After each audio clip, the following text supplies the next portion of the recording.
to come to you with a sort of review video of this deck, the Gold Foil Tarot, by a Chinese creator or producer named Vinking Yang, who approached me through email, very, very friendly and lovely email a few days ago, asking if I would be interested in doing a review video of their deck. And this deck has been around social media. I've seen other unboxings of it. It's not brand new by any stretch of the imagination. So I knew that it was a deck that I appreciate, and I wanted to see it close up, and that I would be very, very happy to have it in my hands. I dropped the box the instant I received it, so this box is dinged, and that's my fault. One of the reasons I wanted to get a copy of it was because I wanted to have it at hand to compare with Ivy Feng's work, her Neo Rider Tarot collection, which really pioneered this kind of plastic, textured, embossed vectoring of the images. And I wanted to see, how close to Ivy's work is this? How much of, how much borrowing there is, what has been refined or changed, what lessons have been learned from the many decks that Ivy has created, so how has this been, how has Vinking Yang's work, how has it benefited from what Ivy has pioneered? So I wanted to compare the two side by side, and I'm really glad that I have the chance to do so. This is the Bloom Black and Gold version of this deck. They have another version of the deck which uses images which I think are from Los Scarabaeo's Universal Tarot. This one, as you'll see in a minute, the images, they are the line drawings from Pamela Coleman Smith, but it is the recolored version of that deck that is based on the Universal Weight Tarot deck, where Mary Hanson Roberts used colored pencil to give more nuance and shading to the images. This is quite a wonderful deck. This version of the Universal Weight is really quite lovely. It's one of the vintage early 90s, mid 90s edition when the deck was still printed in Belgium. The cardstock's really nice. This is a lovely deck, the Universal Weight, and it is because of the subtlety of the coloring. So many people who find the traditional Waite Smith deck, the yellow box traditional deck, too harsh in its coloration, appreciate the softening that happens, the shading, the more subtle gradations of color that happen in Mary Hanson Roberts' version. It's a little bit interesting to take her version and use it in this blingified edition, because this is not subtle. Her deck, gives us, a softened Queen of Swords, for instance. The Yang edition, the Gold Foil Tarot, is not soft and subtle. But anyway, okay, let's talk about these two decks. Let's talk a little bit about the boxes. Now, right off the bat, and you can just feel it, this is a heavy deck. The box is quality. It's got that kind of plasticized, sort of matte plasticized finish that feels quite, it feels a little bit luxe, It's a familiar finish. This is just a matte cardboard, and it broke really easily, and you can see it's just cardboard. It's nothing. It's a nice box, but it's not super special. It does have this embossing inside and this kind of sweet sentiment. Let's share the world of tarot happily. Ivy's deck, well, everything about this deck, you realize, there's a creator here. This is Ivy Feng. There's her signature. Let's enjoy the journey of exploring more possibilities in the tarot world. I got this as part of her Kickstarter. This is the little kind of romance card. Her production company. And her guidebook, which again, everything about the guidebook tells us that this was designed and printed by a person, by an artist, and it embodies her vision, right? Greetings, everyone. My name is Ivy Feng, her tarot journey. And then Mandy Bueller, who, friend of Ivy Fang,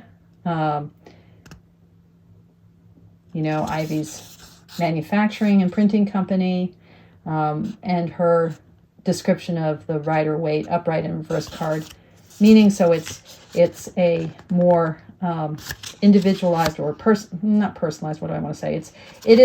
There's originality here, right? 10 of Wands, no stamina, too much, letting go, working for nothing, working too hard. These are, you know, this is Mandy Bueller's, her keywords, her presentation of the Waite-Smith cards. And then taking the deck out, that original image on the back, right? So everything about the production, the box of Ivy's deck says, in fact, this is Ivy's deck. This is her vision. There is, in contrast, a kind of, whoops, off camera here, her deck is sliding around. This is, by the way, just to foreground what is the problem with Ivy's decks, is these are slippery as heck. This deck is almost, I find, almost unusable because of its slipperiness. It's beautiful, but the cardstock, just getting it to stay put, the cardstock is really problematic. We'll come back to that in a second. So everything about Ivy's deck says this is Ivy's deck. Everything about this deck says some Chinese company is producing it. Even though, you know, that image is kind of beautifully done, and even the color choice of the gray with the gold is lovely. That backing, I mean, it's not the backing of these cards, but that, yeah, beautiful.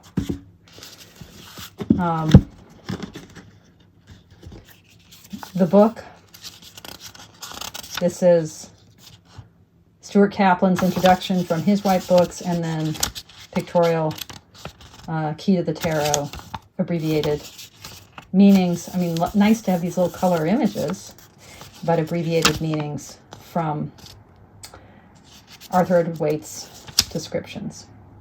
Now, you can already notice it in the little abbreviated images. This is Mary Hanson Roberts' artwork. This is her Universal Waite. And then if you look at the title card, you know, this is the title card of the Universal Waite. But here you see what I'm talking about. These are not cards that want us to film them. Let's share the world of tarot. You know, I have to really angle it up because of the extraordinarily highly patterned, just really detailed use of texture, embossing, this overlay of like every printing technique you could imagine. The cards, the borders, right? In contrast to Ivy's deck, which, you know, again, it was her manufacturing company. Oh, this I think is another title card. I don't have this in my edition of the Universal Waite, but I think this is just the title card, and I just have lost it. It's beautiful. You know, Ivy pioneered this technology, and the colors and the choices, very sparing in her use of that kind of patterning, and she uses it to great effect. So in order to give, like, this becomes a kind of blue purple shading, but that's just how the light is reflecting. And look at what's happening with the sun. It's just really pretty. This, on the other hand, whew, there's a lot going on here. A lot to read, actually. But I want to show you the difference in width of these cards. So these, the Yang edition, the cardstock is much thicker, and it's much grippier. This is actually a workable deck. This is a shuffleable deck. This is a deck that will stay put. And just to once again demonstrate,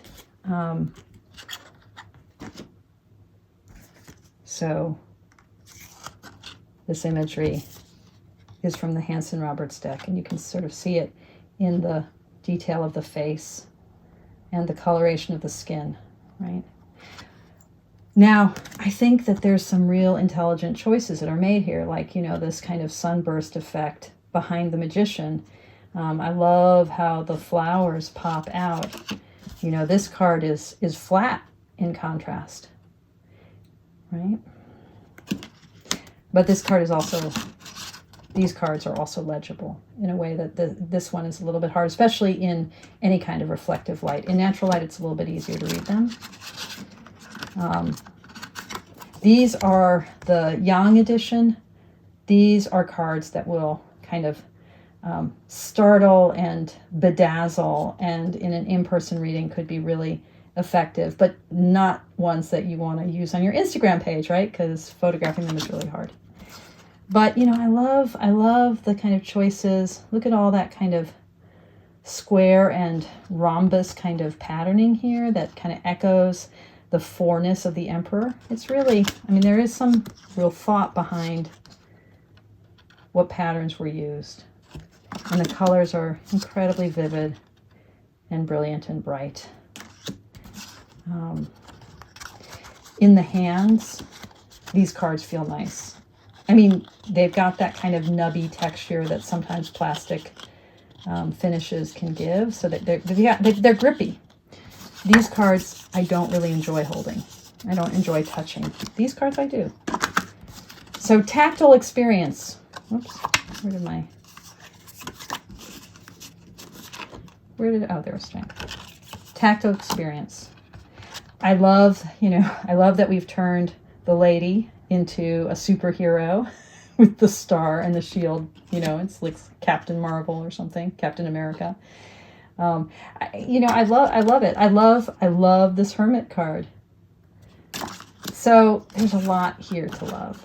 And in contrast, you know, Ivy's deck feels very much like first generation of this artwork, and now this is like, okay, look what we can do. We can actually reproduce your last acid trip with these cards. Okay.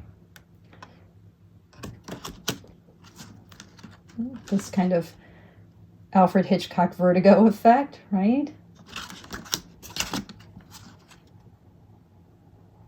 And then little details. I like how the red of his, the helmet sash just leaps out in the middle.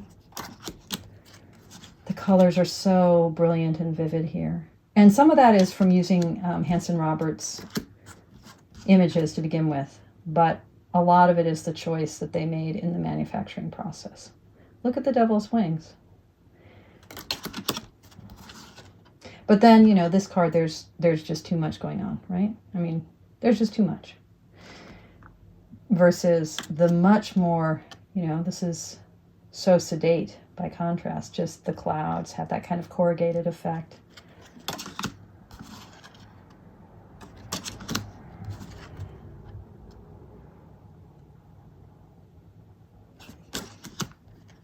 Here in the sun, you can really see Mary Hanson Roberts, the universal weight, is clearly using the Pam B with this banner that doesn't have details on it, and the sun is missing the squiggle.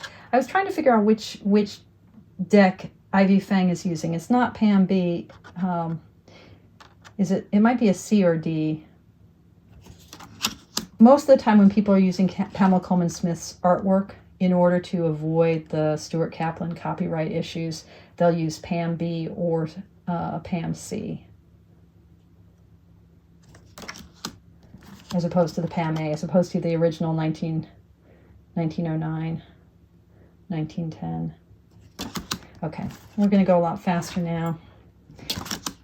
I would have loved if this deck were a little bit less blingy, perhaps on the minors. If there were more differentiation maybe between what the majors are up to and what the minors are up to. And again, in person without the light shining on them, in more indirect natural lighting, these cards are easier to read. I mean, there's no question in my mind that I will use the Yang deck, especially in readings, you know, at festivals or parties. readings where the kind of wow dazzle factor is an added joy. Interestingly, the hands and the wands are not natural sort of Caucasian skin color. They're gold. I'm not sure why that choice, but I really do love the way the skies, the effect of the skies here, so that we feel like we've gone through the looking glass. We're in this different world. But as I do this side by side, I'm also super appreciative of the subtlety of Ivy's vision and the way in which she did really create a whole new way of working with these images. And, imitation is the highest form of flattery, they say. So, now you've got like this Bloom black and gold edition, this gold foil tarot, totally replaying the technology, the idea of these gold borders. It's so obviously influenced by Ivy's vision, without crediting her vision, of course, which is always problematic. And yet, that's how technology works, right? That's how production works.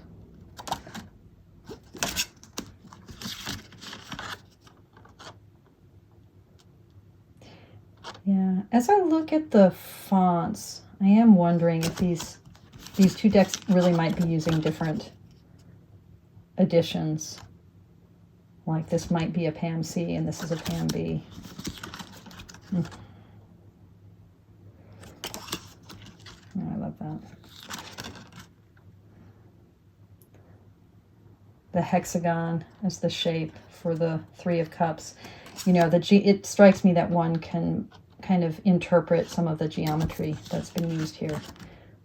Like this spider web, this wheel. It's almost like the wheel of life in a Buddhist context. The wheel of samsara, which is the perfect geometric image for this card that's all about suffering. I'm looking here at what's happening with the leaves. There's like this overlay of a geometric shape on the leaves here. So there's interesting stuff happening that this light particularly is capturing.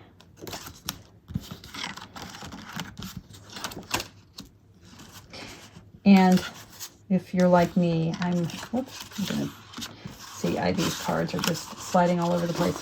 If you're like me, you get sort of, the bling starts to get really tiring, I'm just dumping Ivy's cards on the floor. Her deck is super slippy. Oops.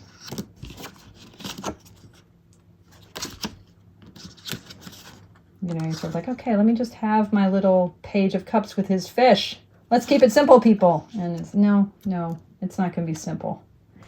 It's going to be completely insanely detailed and over the top. There are going to be obvious fishes. There are fishes in this cloak, I guess. Is that what? I've never noticed that before. Wow. I have to look at it in the universal weight.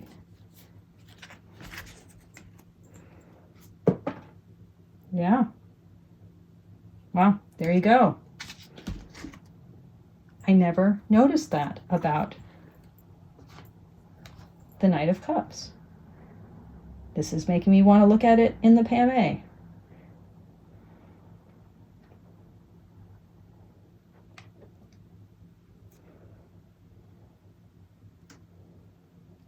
Yeah, that detail's really hard.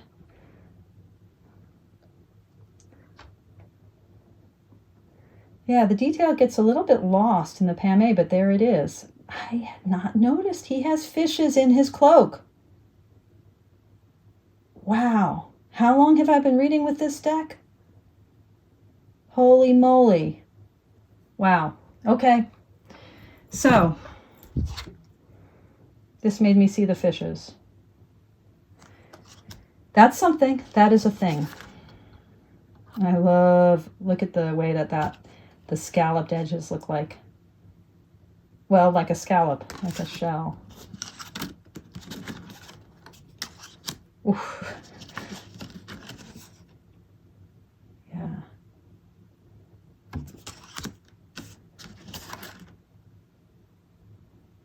You know, this common effect in all of them, to have the central figure be radiating out in the background, the pattern. But then, this is really lovely. The streaks of rain echoed. You can see the vectoring, the patterning in the clouds here. Oof.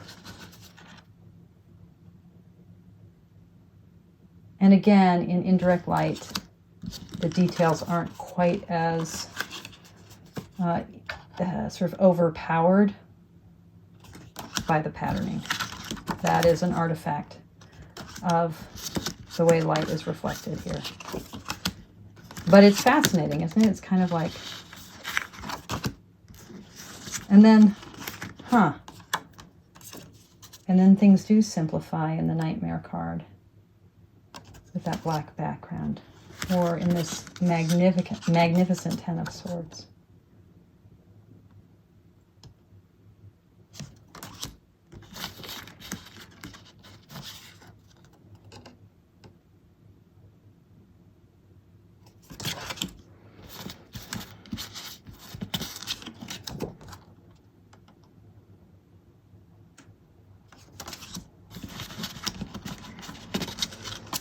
Okay, so let's just do a shuffle.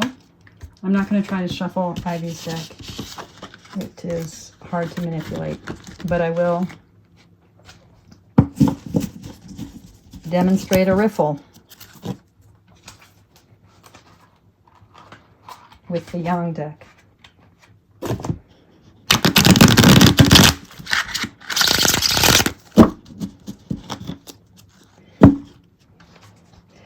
Reviews have noted that there is a sort of odor